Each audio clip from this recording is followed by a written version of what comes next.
प्रिय विद्यार्थियों, मैं doctor Atul Yadav, associate professor of history, government PG college Ambala cantt.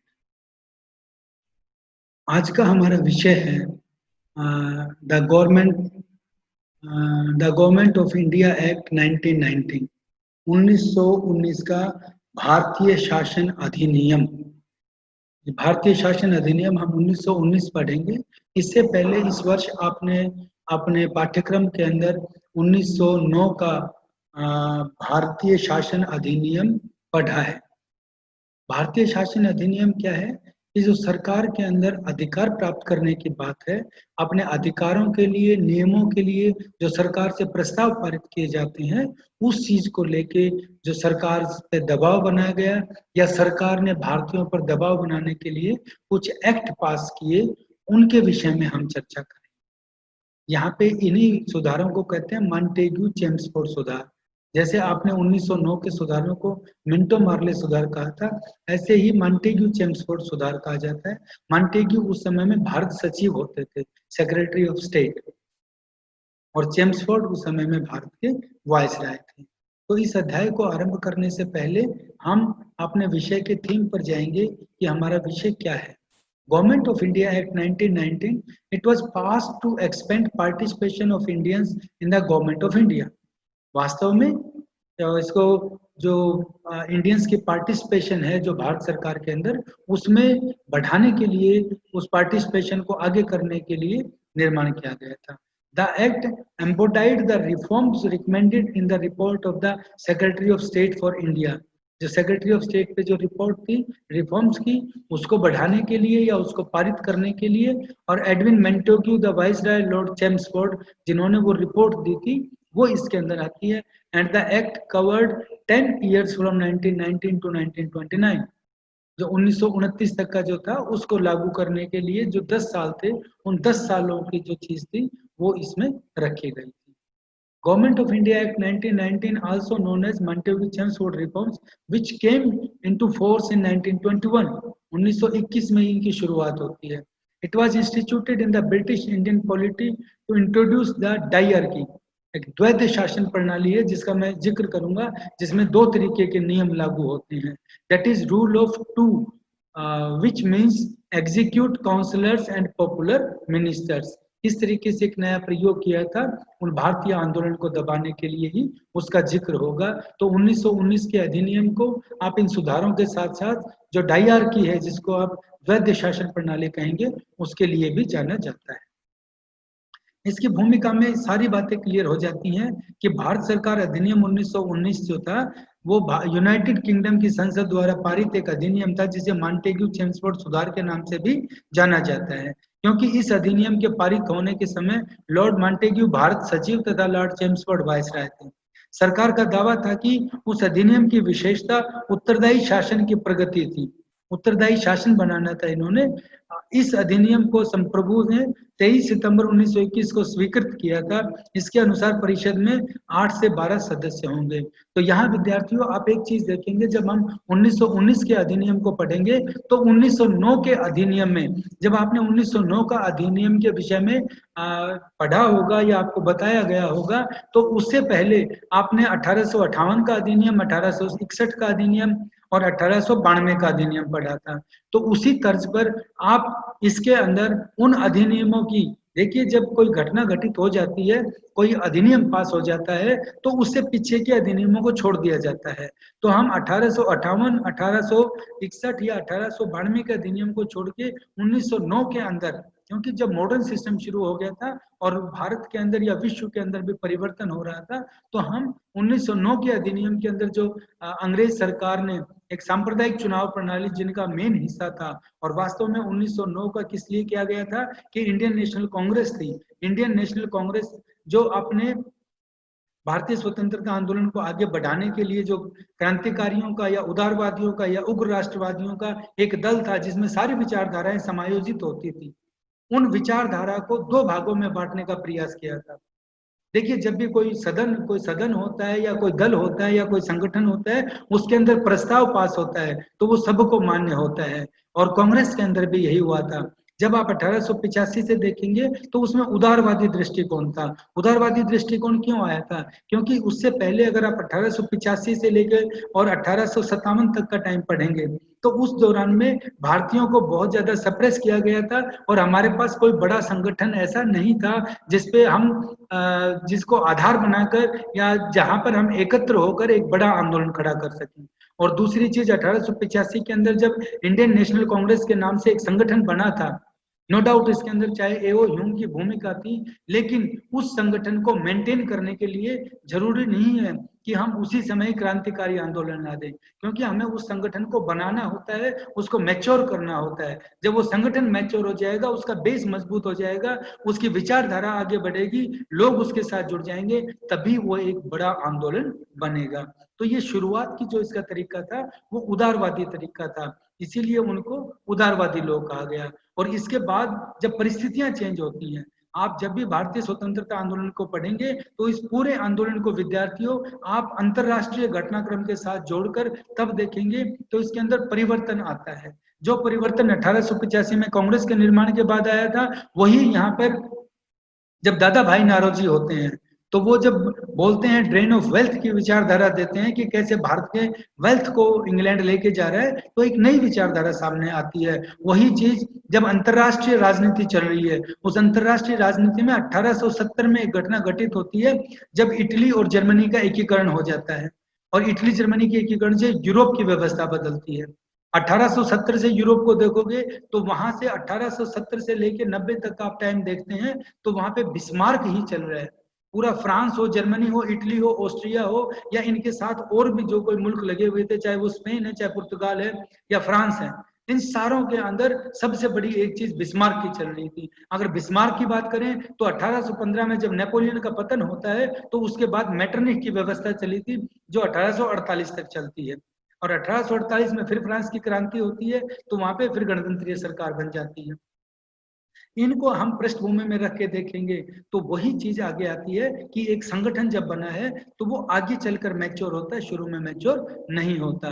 तो 1902 के अंदर इंग्लैंड की ऐसी स्थिति हो गई थी क्योंकि रूस भी एक पावर बन गया था।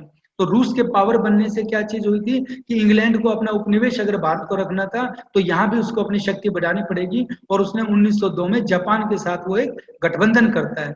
उस गठबंधन से वो एशिया के अंदर भी अपनी शक्ति को बनाता है। और उसके बाद 1905 का आंदोलन, 1905 में जहां बंगाल का विभाजन हो जाता है वहीं भारत में स्वदेशी आंदोलन चल रहा होता है, उन आंदोलनों को कमजोर करना है। और तीसरी चीज, जब रूस हार जाता है जापान से तो भारत में राष्ट्रवाद या उग्र राष्ट्रवाद है, उग्र राष्ट्रवाद, उग्र राष्ट्रीय विचारधारा है, उसका राष्ट्रवाद और ज्यादा बढ़ता है।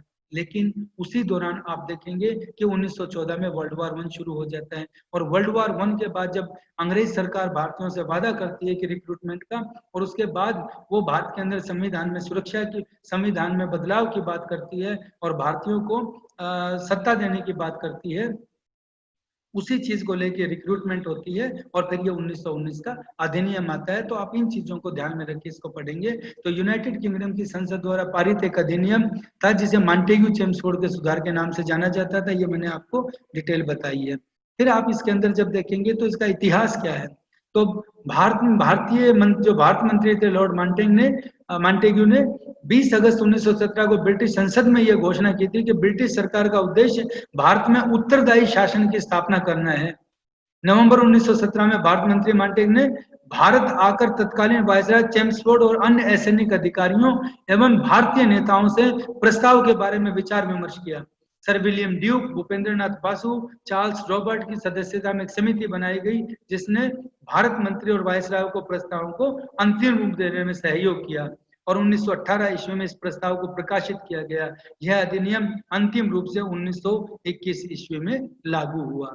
ये चीजें थी जिसको आप देखेंगे तो क्या व्यवस्था थी। यहाँ मैं बताना चाहूंगा इसकी विशेषताएं क्या थी, क्या इसका जो फीचर्स जब हम इसके पढ़ेंगे तो उन विशेषताओं में आते हैं कि इस अधिनियम के जो मुख्य बिंदु थे वो थे केंद्र में द्विसदनात्मक विधायिका की गठन, 2 सदन होंगे केंद्र में प्रत्यक्ष निर्वाचन व्यवस्था होगी, प्रांतों में द्वैध शासन प्रणाली की शुरुआत हुई, लोक सेवा आयोग का गठन किया गया, पहली बार महिलाओं को मत देने का अधिकार मिला, लेकिन वो मत भी सीमित अधिकार में था, संपूर्ण महिलाओं को अधिकार नहीं मिला था। और यही आप चाहे इंग्लैंड की वहां पे व्यवस्था में देखेंगे तो उनको भी लोगों को बहुत बाद में मतों का अधिकार मिला था और केंद्रीय बजट को राज्य के बजट से अलग किया गया। दोनों की दो चीजें अलग अलग रहेंगी, ये इसकी विशेषताएं आती हैं। फिर आपके पास चीज आती है कि इसके कारण क्या थे। जब हम इनके कारणों को पढ़ते हैं तो वही चीज जाएगी 1919 के ऊपर, डिफेक्टिव एक्ट ऑफ 1909। जो 1909 का अधिनियम था उसकी बातें आपको यहाँ पे करनी है। तो उसमें क्या चीज खास आएगी कि उस अधिनियम के अंदर सारा नियंत्रण सरकार ने अपने पास रख लिया था और विधान परिषदों को केवल वाद विवाद करने का एक स्थान बना दिया गया था। उनको कोई भी चीज लागू करने का अधिकार नहीं था और सांप्रदायिक चुनाव प्रणाली जारी कर दी गई थी, जो भारत के लिए, क्योंकि उस समय में राष्ट्रीय आंदोलन चल रहा था और हम राष्ट्र की बात करने लगे थे। जो राष्ट्रवाद आपने 1857 के बाद पढ़ा था, जब भारत की, आपने इसमें विद्यार्थियों पढ़ा भी होगा, एक डेफिनेशन भी बताई होगी आपको टीचर्स ने, कि भारत एक राष्ट्रीय राज्य था।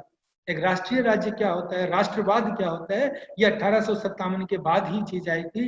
राष्ट्रवाद की बात करेंगे आप तो हमारा समान इतिहास, समान संस्कृति, समान मूल्य, एक ही समान संस्कृति, एक ही हमारा क्षेत्र हो तो वो हमारी राष्ट्रीयता होती है। उदाहरण के तौर पर आप भारत को देखेंगे, भारत में अलग अलग धर्म है, कोई हिंदू है, कोई मुस्लिम है, कोई सिख है, कोई ईसाई है, कोई जोरास्ट्रियन है, कोई किसी को मानता है, कोई किसी देवी देवताओं को मानता है, कोई अल्लाह को मानता है, कोई गुरुद्वारे में जाता है, किसी के कुछ रीति रिवाज हैं, लेकिन लक्ष्य परमात्मा एक है। तो इसी तरीके से हम रहते हैं भारत के अंदर, तो कोई हमारे अंदर पंजाब में रह रहा है, कोई हिमाचल में रह रहा है, कोई केरल में रह रहा है, लेकिन फर्स्ट वी आर इंडियंस। तो ये जो राष्ट्रीयता की भावना है ये 1857 के बाद शुरू हुई थी। अभी डिटेल में बताने का ये समय नहीं होगा, क्योंकि 1857 के आंदोलन को जब आप पढ़ेंगे तो कोई भी शिक्षक वहां पे आपको ये चीज बता देंगे। तो सबसे बड़ा जो नुकसान था 1909 का, वो अंग्रेज सरकार यही कर रही थी कि भारतीयों के अंदर से राष्ट्रवादी भावना कमजोर हो और ये दो फाड़ हो जाएं और इनके अंदर सांप्रदायिकता लाके, जिसको अंग्रेज ने अपनी एक नीति बनाई थी, डिवाइड एंड रूल, बांटो और राज करो, वो नीति आगे बढ़ाने में कर रहे थे। चुनाव पद्धति थी वो बड़ी दोषपूर्ण थी और प्रजातंत्र की भावना के विरुद्ध थी, जो 1909 के एक्ट में दिया गया था। और ब्रिटिश संसद में प्रस्तुत करते हुए भारत मंत्री, इसको लॉर्ड मार्ले ने बड़े जोरदार शब्दों में कहा था कि यदि कोई व्यक्ति यह सिद्ध कर दे कि सुधारों का यह अध्याय भारत के प्रत्यक्ष या परोक्ष रूप में संसदीय शासन की स्थापना कर सकता है तो मैं इसका एकदम तिरस्कार कर दूंगा। उनका एम ही ये नहीं था कि भारतीयों को वो कुछ हक दिया जाए। दूसरी चीज आएगी अनहैप्पीनेस ऑफ मॉडरेट्स, जो नरम दल का अप्रसन्न होना था। यहाँ पे आप विद्यार्थियों एक चीज को बड़े ध्यान में रखेंगे कि जो कांग्रेस थी, इंडियन नेशनल कांग्रेस, उसमें उदारवादी और उग्र राष्ट्रवादी थे, और उदारवादी जो शुरू से अपनी डिमांड करते आ रहे थे, उनकी बातों को मानने के लिए 1909 का जो अधिनियम था वो लागू किया गया था। और ये कहा भी गया था कि उनकी मांगों को पूरा कर लिया गया है, लेकिन जब उन मांगों को आगे बढ़ाया जाता है, उनको देखा जाता है, तो वो जो मॉडरेट्स थे, वो जो उदारवादी थे, वो जो नरम दल के नेता थे, वो भी अंग्रेज सरकार के खिलाफ हो गए थे। तो ये एक बड़ी चीज आती थी कि जो अंग्रेज चाहता था वो भी नहीं हुआ। फिर अंग्रेजों की दमन तथा जातीय भेदभाव की नीति, British policy of repression and racial discrimination, जो 1909 के अधिनियम के उपरांत जो दमनकारी और जातीय भेदभाव को अनुसरण करने की जो नीति अपनाई थी वो बहुत बढ़ गई थी। जो 1910 का इंडियन प्रेस एक्ट था, जिसमें केंद्रीय लेजिस्लेटिव काउंसिल में भी पारित कर दिया था, उसके गैर सरकारी सदस्यों ने इसकी बड़ी आलोचना की थी। और 1913 में क्रिमिनल लॉ संशोधन एक्ट पास कर दिया था। ये सारी चीजें थी। तो एंग्लो इंडियन थे वही शस्त्र रख सकते थे, या अंग्रेज कोई हथियार रख सकता था, कोई भारतीय है वो वॉलंटियर कोर में भर्ती नहीं हो सकता था। ये नियम उन्होंने किए थे। फिर आता है डिसअपॉइंटमेंट ऑफ द मुस्लिम्स, ये बांटा था उन्होंने, हिंदू में और मुस्लिम में बांट दिया था, लेकिन जब तो उन्हें रिप्रेजेंटेशन दे दिया गया, लेकिन यहाँ पे मुस्लिम भी उसके विरुद्ध हो गए थे, क्योंकि सांप्रदायिक चुनाव प्रणाली की जो व्यवस्था की गई थी उसमें बहुत सी रियायतें दी गई थी, लेकिन कुछ समय तक मुसलमान वर्ग इससे प्रसन्न हुआ, लेकिन उसके उपरांत उसको कारण, और उन कारणों में एंग्लो मुस्लिम मित्रता इनकी टूटने लगी थी। क्यों टूटने लगी थी? तो उसमें आप देखेंगे पहला कारण तो आता है 1911 में तुर्की और इटली के बीच युद्ध हुआ था, और उस युद्ध में इंग्लैंड ने मुस्लिम जगत की जो मुस्लिम जो थे तुर्की के अंदर, तो इटली का समर्थन किया था उसने। और दूसरा, ब्रिटिश सरकार ने बंग भंग था, जो बंगाल का विभाजन था, उसको रद्द करके फिर उसको इकट्ठा कर दिया था। वो बांटा नहीं गया था, 1911 में उसको वापस ले लिया गया था। फिर बल्कान युद्ध हुए थे, तो इसमें जो मुस्लिम कंट्रीज थे, जो यूरोप में ईसाई थे, वो तुर्की के विरुद्ध हो गए थे, तो उससे जो मुस्लिम्स थे वो भी उनसे नाराज हो गए थे, उसे अप्रसन्न हो गए थे। फिर आता है विदेशों में भारतीयों के साथ प्रति दुर्व्यवहार। ये आपने 1909 में भी पढ़ा था, 1909 के अधिनियम में भी एक कारण था, और ये अब भी है, क्योंकि वहां पे हिंदुस्तान गदर नाम से एक समाचार पत्र निकाला था लाला हरदयाल ने, और अमेरिका में उन्होंने सभी भारतीयों को इकट्ठा किया था, और एक गदर जो आंदोलन शुरू हुआ था कैलिफोर्निया में, जो अमेरिका के प्रतिनिधियों की एक सभा की थी, और वहां पे उन्होंने कहा था कि विदेशों में रहने वाले भारतीयों को एक होकर मातृभूमि को स्वतंत्र कराने के लिए एक युद्ध छेड़ने की आवश्यकता है, और उनको एकत्र किया था। और फिर कामागाटा मारू की जो जहाज गया था कनाडा में, उसकी घटना भी आप इसके अंदर उसका उल्लेख कर सकते हैं। फिर फर्स्ट वर्ल्ड वॉर और उसके प्रभाव, first world war and it effects. इस फर्स्ट वर्ल्ड वॉर के अंदर जो रियायतें युद्ध के दौरान, देखिए प्रथम विश्व युद्ध था, उस समय अंग्रेज की प्रतिष्ठा दांव पर लगी हुई थी, तो उसने सब कुछ रियायतें देने की बात की, लेकिन जो युद्ध के दौरान घोषणाएं की गई थी, उसके बाद उन घोषणाओं को पूरा नहीं किया गया। तो और जो आर्मी थी, जो सेना थी जिसमें रिक्रूटमेंट थी, उसको भी डिसबैंड कर दिया गया, और जो सिपाही उनके लिए लड़े थे और जो जिंदा रहे थे, उनको भी घर वापस भेज दिया, और वो बेरोजगार हो गए। तो वो भी इनसे अप्रसन्न थे। और आप आगे का जब आंदोलन पढ़ेंगे, तो उन सिपाहियों ने, पर्टिकुलरली पंजाब जो क्षेत्र था उस समय, जिनमें हरियाणा भी आता था, तो उन सिपाहियों ने ही मनी लैंडर का काम किया। और उसके बाद जो क्रांतिकारी है, मैं इस विषय से अलग आपको बता रहा हूं कि जो क्रांतिकारी थे, जिनके पास पैसा भी नहीं होता था, तो भारत के वो सिपाही जो फर्स्ट वर्ल्ड वॉर लड़के आए थे, उन्होंने भारतीय क्रांतिकारियों को धनराशि भी दी और उनकी सहायता भी दी, और भारत के अंदर बदलाव भी हुआ, क्योंकि यूरोप के अंदर उन्होंने अलग व्यवस्था देखी थी। उसके बाद आप देखेंगे हिंदू मुस्लिम यूनिटी, जो हिंदू मुस्लिम एकता 1919 के अधिनियम का एक मुख्य कारण थी। 1909 के अंदर जो नियम बनाए गए थे, जो उस 1909 के अधिनियम के अंदर बांटने की बात की गई थी, वो बांटने की बात आगे नहीं बढ़ी, और उस पूरे आंदोलन में, यानी 1909 के बाद से और 1919 तक हिंदू मुस्लिम यूनिटी बनी रही थी। तो उस हिंदू मुस्लिम यूनिटी का बना रहना भी इस एक्ट का एक कारण था। फिर union, reunion of moderates and extremist.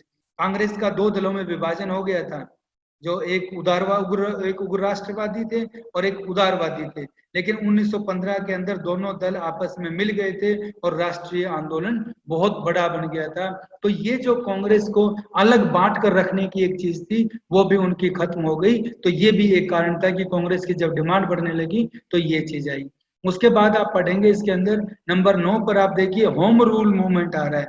Home rule आंदोलन था, तो श्रीमती एनी बेसेंट थी, उन्होंने बाल गंगाधर तिलक के साथ मिलकर भारत में होम रूल आंदोलन चलाया था। ये होम रूल 1875 में शुरू हुआ था अमेरिका में, लेकिन भारत के अंदर जो इसका ऑफिस बना था, वो मद्रास में 1892 के अंदर बना था, और यहाँ पे श्रीमती एनी बेसेंट को उसको जिम्मेदारी सौंपी गई थी, और उन्होंने तिलक के साथ मिलकर होम रूल आंदोलन शुरू किया था। होम रूल आंदोलन के अंदर क्या चीज आती है कि जो भारत उपनिवेश है इंग्लैंड का, तो ये आयरलैंड की रहने वाली महिला थी, तो उस संविधान के अनुसार जो इंग्लैंड के लोगों को, या संविधान के अनुसार एक देश के लोगों को अधिकार मिलना चाहिए, वो अधिकार भारतीयों को क्यों नहीं मिल रहा था, ये उसके लिए लड़ाई लड़ी थी इन्होंने। और जब होम रूल आंदोलन था, तो आप इसके अंदर जब पढ़ेंगे तो उसका समय देखिए कब आता है कि विश्व युद्ध चल रहा है, और उस दौरान ये आंदोलन चला था। तो होम रूल आंदोलन के दौरान जो मांगे उठाई गई थी, वो भी इसके अंदर आती हैं। फिर इसके बाद आता है आपके पास रोल ऑफ ग्रेट लीडर्स, जो महान नेता हुए हैं, उन नेताओं का भी इसमें नाम देंगे आप। तो इसके अंदर जो आप गोपाल कृष्ण गोखले की बात आएगी, कि गोखले की बात आप कर रहे हैं, गोखले के साथ साथ दूसरे जो नेता थे उनकी भी बातें आएंगी, जो उग्र विचारधारा के थे। और बंकिम चंद्र चटर्जी का जो वंदे मातरम था, उस समय सारी जगह पे, जो आनंद मठ उनका एक नॉवल था, उससे लिया गया है, और सारी जगह वो गाया जाने लगा था। उसके बाद आपके पास आता है जो एनकरेजमेंट फ्रॉम आयरलैंड, आयरलैंड से जो प्रोत्साहन मिला।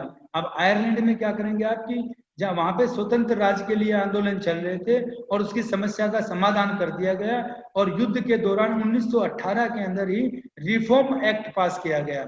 उस योजना में बहुत समय पहले बन चुकी थी और आयरलैंड की स्वतंत्रता के समाधान के उपरांत भारतीयों की इच्छा का अधिनियम समय तक नए अंग्रेजी सरकार की मांग टाल नहीं सकी और इसलिए परिस्थितियों में 1919 का अधिनियम लाना पड़ा।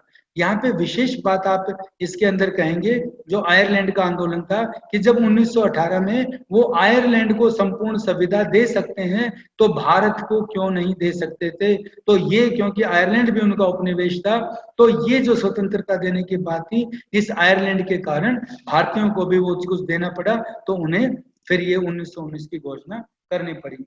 इसके बाद आपके पास आता है मेसोपोटामिया की दुर्घटना, मेसोपोटामियस मिडल। तो इसके अंदर आप पढ़ेंगे कि तुर्की के विरुद्ध जो मेसोपोटामिया में भारत सरकार प्रथम विश्व युद्ध के दौरान संघर्ष कर रही थी, तो वहां पे इनकी हार हुई थी और सैनिकों को सुविधाओं के ध्यान में नहीं दिया गया था जो सैनिक थे भारत के, और इस दुर्घटना के लिए कमीशन भी बिठाया गया।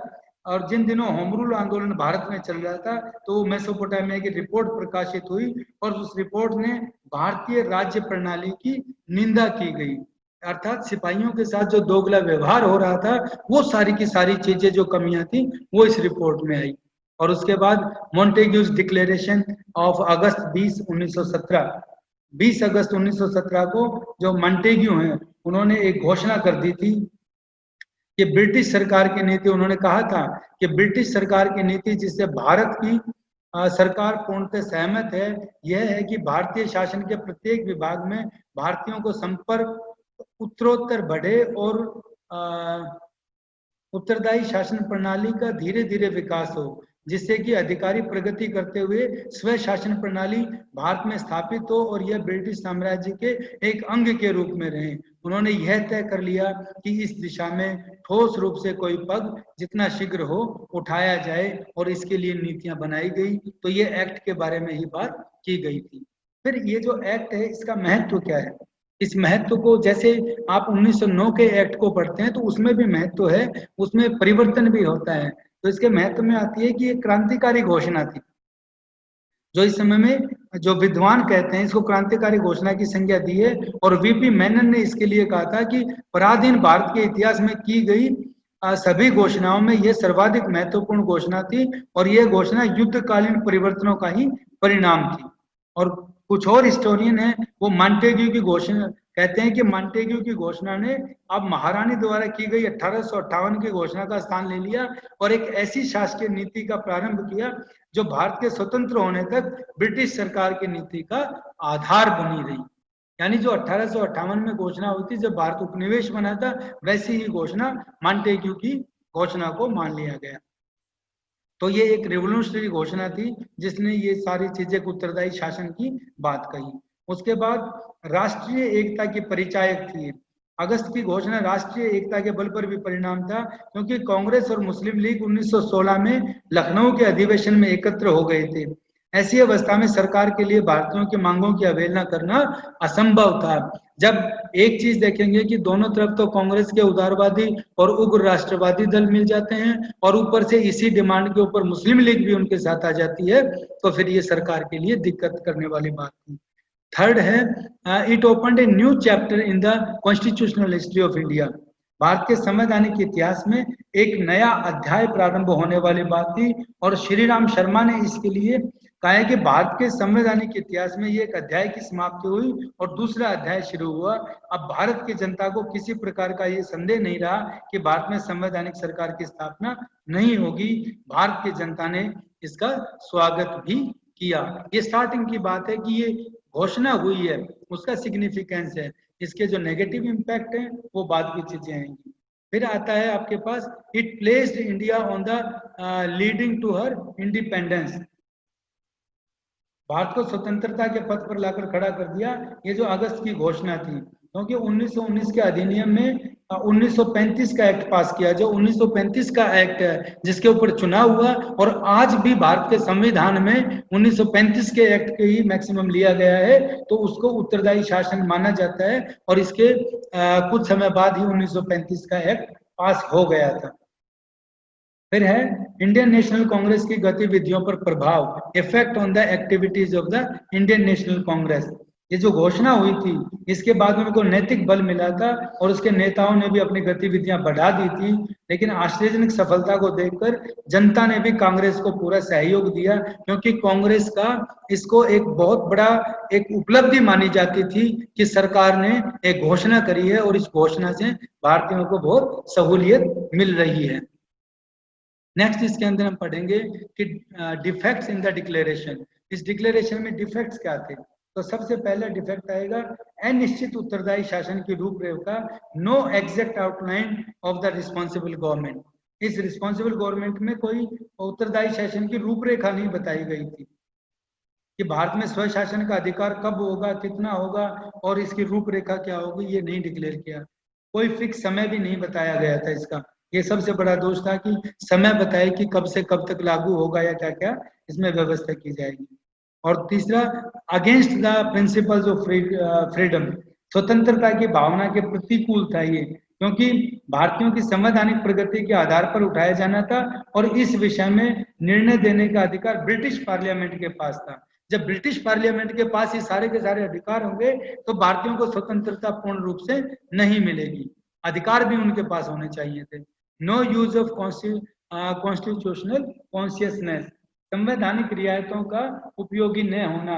जो रियायतें दे रहे थे ये इसमें घोषणा की गई थी, वो केवल भारतीयों को अट्रैक्ट करने के लिए थी और उसके भविष्य में उत्तरदायी शासन की जो क्या क्या चीजें रहेंगे वो प्राप्त नहीं हुआ। इससे भारतीयों में पहले भी ये चीज 1909 के संविधान में कह दी गई थी। फिर आता है suggestion given by student at round table conference.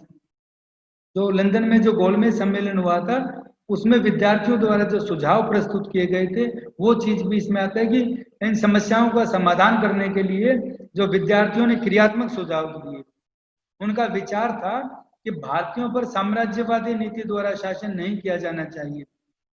और विलियम ड्यूक जो गोलमेज सम्मेलन के सदस्य थे, उन्होंने ये बात की कि कुछ विभागों का प्रबंध किसी न किसी तरीके से उत्तरदायी सरकार द्वारा होना चाहिए। अर्थात भारत में जब उत्तरदायी सरकार बना रहे हो तो इंडिपेंडेंट चार्जेस किसी न किसी विभाग के भारतीयों को दिए जाएं, लेकिन इसमें कोई भी अधिकार भारतीयों को नहीं दिए गए। Recommendations of 1918 and the act of 1919। नवंबर 1917 में जो मॉन्टेग्यू का एक प्रतिनिधिमंडल भारत आया, उसमें 5 महीनों तक भारतीयों को इसमें जानने के लिए और चेम्सफोर्ड के साथ मिलकर एक रिपोर्ट पेश की और उस रिपोर्ट के आधार पर एक एक्ट पास किया जो 1919 का अधिनियम बना और मॉन्टेग्यू चेम्सफोर्ड सुधार भी कहते हैं। 18 नवंबर को इसकी स्वीकृति मिली और 23 दिसंबर 1919 को सम्राट ने इसके ऊपर हस्ताक्षर कर दिए इस एक्ट के बनने पे। तो इसमें सबसे पहले आती है गृह सरकार। तो गृह सरकार में यहाँ पे मैं आपको केवल ये बताऊंगा कि गृह सरकार में क्या क्या पद थे और क्या क्या व्यवस्थाएं थी, क्योंकि इसको पुस्तक में पढ़ने के बाद ही पता चलेगा कि उनके क्या क्या अधिकार थे और क्या क्या व्यवस्था थी। मोटे तौर पर ये चीजें मैं आपको बता रहा हूँ कि भारत सचिव के वेतन प्राप्ति के स्थान में परिवर्तन कर दिया गया था। यहाँ ये चीज ध्यान देने योग्य है कि 1919 से पहले भारत के अंदर कोई भी आंदोलन होता था, कोई भी विद्रोह होता था या कोई भी सरकार हमला करती थी, तो जितने भी अधिकारी थे उन सब की जो वेतन था, उन सब की जो तनख्वाह थी वो भारत से दी जाती थी, लेकिन इसके बाद से वो इंग्लैंड से दी जाने लगी। Control of secretary of state upon governor general, Bharat सचिव का गवर्नर जनरल के ऊपर नियंत्रण हो गया कि वो उसके बिना आगे नहीं चलेगा। और हस्तांतरित विषयों पर भारत सचिव के नियंत्रण में ढील दी गई। Relaxation of the control of the secretary of state in regard to the transferred subjects. तो इसमें 1919 का जो एक्ट था इसके अंदर हस्तांतरित जो विषय रखे गए थे उनके अंदर ये चीजें दी गई, जो अधिकार थे ये बदल दिए गए थे। फिर आपके पास आता है आरक्षित विषयों पर भारत सचिव का नियंत्रण, control of secretary of state of India on the reserved subjects. उनके ऊपर इनमें चीज आ जाएगी। फिर इंडिया काउंसिल में परिवर्तन कर दिया गया था और भारत के लिए हाई कमिश्नर की नियुक्ति कर दी गई थी। ये होम गवर्नमेंट के अंदर परिवर्तन किए गए थे। फिर गवर्नर जनरल और उनकी जो कार्यकारिणी परिषद थी, उनके जो एग्जीक्यूटिव काउंसिल थी, उस काउंसिल के अंदर भी परिवर्तन हुए और उसमें गवर्नर की जो शक्तियां थी, power of the governor general, वो बढ़ा दी गई। एग्जीक्यूटिव काउंसिल में भारतीयों की नियुक्ति की गई। यही दो मुख्य चीजें इस एक्ट में पास की गई थी। और reconstitution of the central assembly, जो केंद्रीय विधानमंडल था, उसका पुनर्गठन कर दिया गया। इसमें जो द काउंसिल ऑफ स्टेट बनाई गई, उसके फॉर्मेशन, उसका डायरेक्ट इलेक्शन किया गया, 5 ईयर टर्म्स बनाई गई, पंचवर्षीय योजनाएं, power of governor general over council of state, उनकी शक्तियां, काउंसिल ऑफ स्टेट की शक्तियां बढ़ा दी गई। फिर लेजिस्लेटिव असेंबली की चीज करेंगे, वोटर की क्वालिफिकेशन थी वो बढ़ा दी गई। Power of council of the state, उनकी शक्तियों में बदलाव किया गया। फिर आप देखेंगे रिकॉन्स्टिट्यूशन ऑफ सेंट्रल असेंबली के अंदर ही दूसरी चीज आती है लेजिस्लेटिव असेंबली। इसकी भी जो कंपोजिशन, टर्म्स और इसमें पावर, गवर्नर जनरल की पावर और मतदाताओं की योग्यता, जो पावर थी वो 4 साल के लिए कर दी गई थी। उसके जो पावर थी गवर्नर जनरल की, वो बढ़ा दी गई थी और क्वालिफिकेशन ऑफ वोटर्स, उसको भी चेंज कर दिया गया था। और तीसरी इसमें power of central legislative assembly, उसके अंदर power of central legislative assembly जो थी, उसकी जो लेजिस्लेटिव पावर्स को बढ़ाना, फाइनेंशियल पावर्स को बढ़ाना और control of central legislative assembly over executive council, उसको नियंत्रण दे दिया गया था। फिर division of subjects into central and provincial government में विषयों का बंटवारा कर दिया गया था। जो प्रांत, इसमें केंद्रीय सूची थी, तो उस केंद्रीय सूची के अंदर जो विषय आते थे, उनमें जो सारे भारत के जो हित में थे, उनको केंद्रीय सूची में रखा गया था। जैसे डिफेंस रख दिया, फॉरेन रख दिया, राजनीतिक संबंध रख दिए, देशी रियासतों के साथ संबंध रख दिए, रेल, हवाई जहाज और वो जो आवागमन के साधन थे वो रख दिया, सीमा शुल्क और कॉटन को रखा गया, इसमें टैक्स को रखा गया, कर्ज इसको आप बोलेंगे, नमक, आयकर, डाकखाना, सिक्का, नोट और पब्लिक डिबेट्स, जो भारत में सार्वजनिक ऋण है, डेबिट, उसको रखा गया। इनको केंद्रीय सूची में रख के दिया गया था। और केंद्रीय सूची में 47 ऐसे जो थे वो उनकी विषयों की संख्या थी। और जो प्रांतीय जो सूची थी, उसमें जब इसमें दो चीजें से आप बांट के देख सकते हैं कि जो प्रांतीय सूची में जो मूलभूत अधिकार होते हैं उनको रखा गया था, और केंद्रीय सूची में और दूसरे अधिकारों को जिनका डायरेक्ट उनसे संबंध नहीं होता वो रखा गया था। तो प्रांतीय सूची में स्वशासन, सार्वजनिक स्वास्थ्य, सफाई, चिकित्सा, शिक्षा, पानी की सप्लाई, पुलिस, जेल, न्याय, सहकारिता, सिंचाई, जंगल, अकाल में सहायता, कृषि, भूमिकर, इन सारे सब्जेक्ट्स को बांट दिया गया था दोनों विषयों के अंदर। फिर रिकॉन्स्टिट्यूशन, फिर लेजिस्लेटिव असेंबली, उनका भी पुनर्गठन किया गया। तो प्रांतीय व्यवस्थापिका की स्थिति और उसकी रचना में परिवर्तन हुआ। ये सारी चीज देखने से पता चलेंगी आपको। और नंबर 2 में पढ़ेंगे आप प्रांतीय कार्यपालिका और उसका जो प्रोविंशियल एग्जीक्यूटिव ऑफ डायरकी, जो दोहरा शासन था, उसकी चीजें इसमें लागू की गई और गवर्नर की पोजीशन बता दी गई। और उसके बाद inclusion of more Indians in the provincial executive council, जो भारत सदस्य जो लोगों की और संख्या बढ़ाई गई। Extension of communal electorate, civil service और चैम्बर ऑफ प्रिंस को बढ़ाया गया। और इसकी फिर आपके पास आती है, इसकी महत्ता क्या है, प्रांतीय जो काउंसिल थी, इसकी महत्ता क्या बनती है। वो महत्ता जब हम इसकी सिग्निफिकेंस देखते हैं तो मेरिट्स आती हैं इसकी। नंबर 1, काउंसिलों में सुधार, reformed councils under the act of 1919, राष्ट्रीय चेतना का प्रसार हो रहा है। क्रिएशन ऑफ लार्ज इलेक्टोरेट्स, निर्वाचन मंडलों की स्थापना हो रही है। साधारण जनता में काफी हद तक उनका विश्वास हो रहा है, ये चीजें इसमें बढ़ रही थी। और फिर आप पढ़ेंगे कि इसके अंदर प्रांतीय जो स्वायत्त शासन का हुआ है, बिगिनिंग ऑफ प्रोविंशियल ऑटोनॉमी, वो बढ़ रही है कि प्रांतीय स्वायत्ता शासन का सूत्रपात हो रहा है। फिर इसके अंदर दोष भी इसके आते हैं। तो दोष के अंदर जब आप पढ़ेंगे तो वो आएगा कि केंद्र में अनुत्तरदायी सरकार है, irresponsible government at the centre, जिसकी कोई अपनी जिम्मेदारी नहीं है। Defective electoral system and narrow franchise, दोषपूर्ण चुनाव पद्धति है और सीमित मताधिकार की बात करता है। सांप्रदायिक निर्वाचन मंडलों का विस्तार करता है, कम्युनल इलेक्टोरेट्स का। और नंबर 4 पर executive powers of the governor, governor के विस्तृत एक्सटेंसिव पावर्स उनके बढ़ जाती हैं। System of dyarchy proved a failure, जो द्वैध शासन प्रणाली है या द्विशासनात्मक योजना है वो पूर्ण रूप से असफल हो जाती है और गृह सरकार के अंदर कोई भी परिवर्तन नहीं किया जाता। फिर आपके पास आती है कि ये दोहरा शासन क्या है, दोहरा शासन प्रणाली क्या थी। तो डायरकी आल्सो स्पेल्ड, जो स्पेलिंग अलग भी होती है, a system of double government introduced by the government of India act 1919 for the province of British India. The principle of diarchy was a division of the executive branch of each provincial government into authoritarian and popularly responsible section। उन दो हिस्सों में बांट दिया गया था इसको, वही चीज डायरकी सिस्टम में आती है। और इसके अंदर फिर प्रोविंशियल एग्जीक्यूटिव है वो बना दी जाती है, उसमें भी रिजर्व सब्जेक्ट्स को रखा जाता है, ट्रांसफर्ड सब्जेक्ट्स को रखा जाता है। तो रिजर्व सब्जेक्ट आते हैं उसमें न्याय, पुलिस, सिंचाई, नहर, भू राजस्व, इन चीजों को शामिल कर लिया जाता है और गवर्नर के पास ही का सहयोग करता है।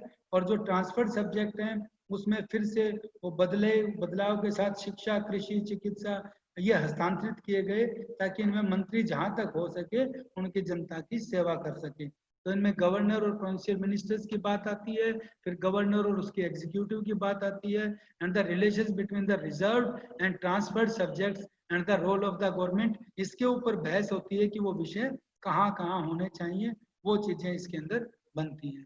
फिर defects and internal clause of the failure of the dyarchy, dyarchy की असफलता के क्या कारण थे। तो सबसे पहले आप पढ़ेंगे थ्योरेटिकली ही रॉन्ग है ये, कि ये सैद्धांतिक रूप से गलत है कि दो प्रकार का शासन हो। Number 2, lack of necessary qualities in the governor, गवर्नरों में आवश्यक गुणों की कमी थी कि किस कौन से विषय के साथ क्या क्या चीजें जोड़ी जाए। प्रांतीय विषयों का दोषपूर्ण विभाजन हो गया था, डिफेक्टिव डिस्ट्रीब्यूशन था। तो प्रांतीय विषय थे वो जुड़े हुए उनके साथ विषय होने चाहिए आम आदमी के साथ, वो नहीं था। फिर गवर्नर की निरंकुश शक्ति दे दी गई थी, एब्सोल्यूट पावर थी उसकी, उसको कोई चैलेंज नहीं कर सकता था। No influence of the ministers on the policy of the provincial, जो मिनिस्टर्स थे या दूसरे लोग तो उनका कोई इन्फ्लुएंस भी नहीं था। No cooperation between the ministers and civil services, जो मंत्री वर्ग का कोई प्रभाव ही नहीं था इसके अंदर, मंत्री और सिविल अधिकारियों में जो असहयोग था वो इसके अंदर आ रहा है। फिर सामूहिक उत्तरदायित्व की कमी होती है इसके अंदर, कलेक्टिव रिस्पॉन्सिबिलिटी, और वित्तीय कठिनाइयां हो जाती हैं कि कहाँ से क्या क्या चीजें लाई जाएंगी। और उसके साथ साथ जो डिफेक्टिव ऑर्गेनाइजेशन है, प्रांतीय विधान परिषदें हैं, उनकी दोषपूर्ण रचना थी और उत्तरदायी शासन के विकास में उपयोगी न होना। तो ये जो not useful for the development of the responsible government और inopportune time for the introduction of dyarchy system, दोहरे शासन को अनुकूल समय पर शुरू नहीं किया गया, क्योंकि जब शुरू करने का समय था उस समय ब्रिटिश सरकार भी एक प्रथम विश्व युद्ध का वो सारा का सारा युद्ध खत्म हुआ था और उसको झेल रही थी, सारे के सारे उसके परिवर्तन को और जितना उसको लॉस हुआ था उसको झेलने लग रही थी। जर्मनी विश्व युद्ध में लगभग समाप्त हो गया था और भारत के अंदर भी यह आंदोलन अपने चरम पर चल रहे थे। फिर एक्सटर्नल कॉज क्या थे इसको रिस्पॉन्सिबल के, जो मैं आपको बता रहा था, तो नॉन कोऑपरेशन एंड जो खिलाफत मूवमेंट था, असहयोग तथा खिलाफत आंदोलन चले थे। गांधी जी ने असहयोग आंदोलन चलाया था और उधर से जो मुसलमानों के जो दो अली बंधु थे, मोहम्मद अली और शौकत अली, उनका खिलाफत आंदोलन चला था जो तुर्की के उनके खलीफा को लेके था। तो ये सही समय नहीं था जब एक तरफ तो देश के अंदर, भारत के अंदर आंदोलन चल रहे हैं और आप इसको लागू करने लग रहे हैं। और दूसरी चीज इसके अंदर एक और आती है, जब आप इसको देखते हैं तो एक व्यवस्था बनती है एक्टिविटीज ऑफ द स्वराजिस्ट। जब स्वराज पार्टी बनी थी कांग्रेस के अंदर ही, उस स्वराज पार्टी ने विरोध करना शुरू किया था, वो स्वराज पार्टी कांग्रेस का ही एक भाग थी। और तीसरा सिविल डिसओबीडियंस मूवमेंट, सविनय अवज्ञा आंदोलन भी चला था भारत के अंदर। तो सविनय अवज्ञा आंदोलन भी इसी के कारण वो चीज बढ़ी थी आगे जब परिस्थितियां बदली थी और भारतीयों को नए संविधान के प्रति उदासीनता थी। Indifferences of Indians towards the new constitution, Bharat वाले नहीं चाहते थे, और indifference of British government towards reforms सुधारों के प्रति ब्रिटिश सरकार भी उदासीन थी। तो इस वजह से ये इसके बाहरी कारण थे, एक्सटर्नल कॉजेज थे डायआरकी सिस्टम के फेल होने के। और इस डायआरकी सिस्टम की जब अगर हम अचीवमेंट की बात करते हैं तो वो आता है कि भारत में उत्तरदायी शासन का वास्तविक आरंभ हुआ था। यहाँ से हमें पता चल गया था कि उत्तरदायी शासन क्या होता है, जो beginning of the responsible government क्या होती है। और Indianisation of the public service, जो पब्लिक सर्विस थी जिसको सार्वजनिक सेवाएं कहेंगे, उसका भारतीयकरण होना शुरू हो गया था। उसके अंदर भारत के लोग शामिल होना शुरू हो गए थे और हमें अपने अधिकारों, अपनी स्थिति और उनका वाकफियत शुरू हुई थी हमारी। फिर आता है सोशल रिफॉर्म्स, जो सामाजिक सुधार आंदोलन थे, उन्होंने भी अपनी इसमें भूमिका निभाई थी और इसी को देखते हुए, उन अधिकारों को देखते हुए सामाजिक धार्मिक सुधार आंदोलन आगे बढ़े थे। और स्पिरिट ऑफ नेशनलिज्म, जो राष्ट्रवाद की भावना थी या राष्ट्रता की भावना थी, वो भी इसकी अचीवमेंट के अंदर आता है। तो इस प्रकार आप स्टूडेंट्स देखेंगे कि 1909 का अधिनियम जो पास हुआ था, उसको ध्यान में रखते हुए हम 1919 के अधिनियम को पढ़ रहे थे। और 1919 के अधिनियम में जो अंतर्राष्ट्रीय घटनाक्रम था और जो भारत का घटनाक्रम था, उसको हमने पढ़ा। और तब इस पूरे के पूरे जो डायआरकी सिस्टम हुआ था या मॉन्टेग्यू चेम्सफोर्ड सुधार था, उसका विश्लेषण किया। आपका ये लेक्चर यहीं खत्म होता है। बहुत बहुत धन्यवाद।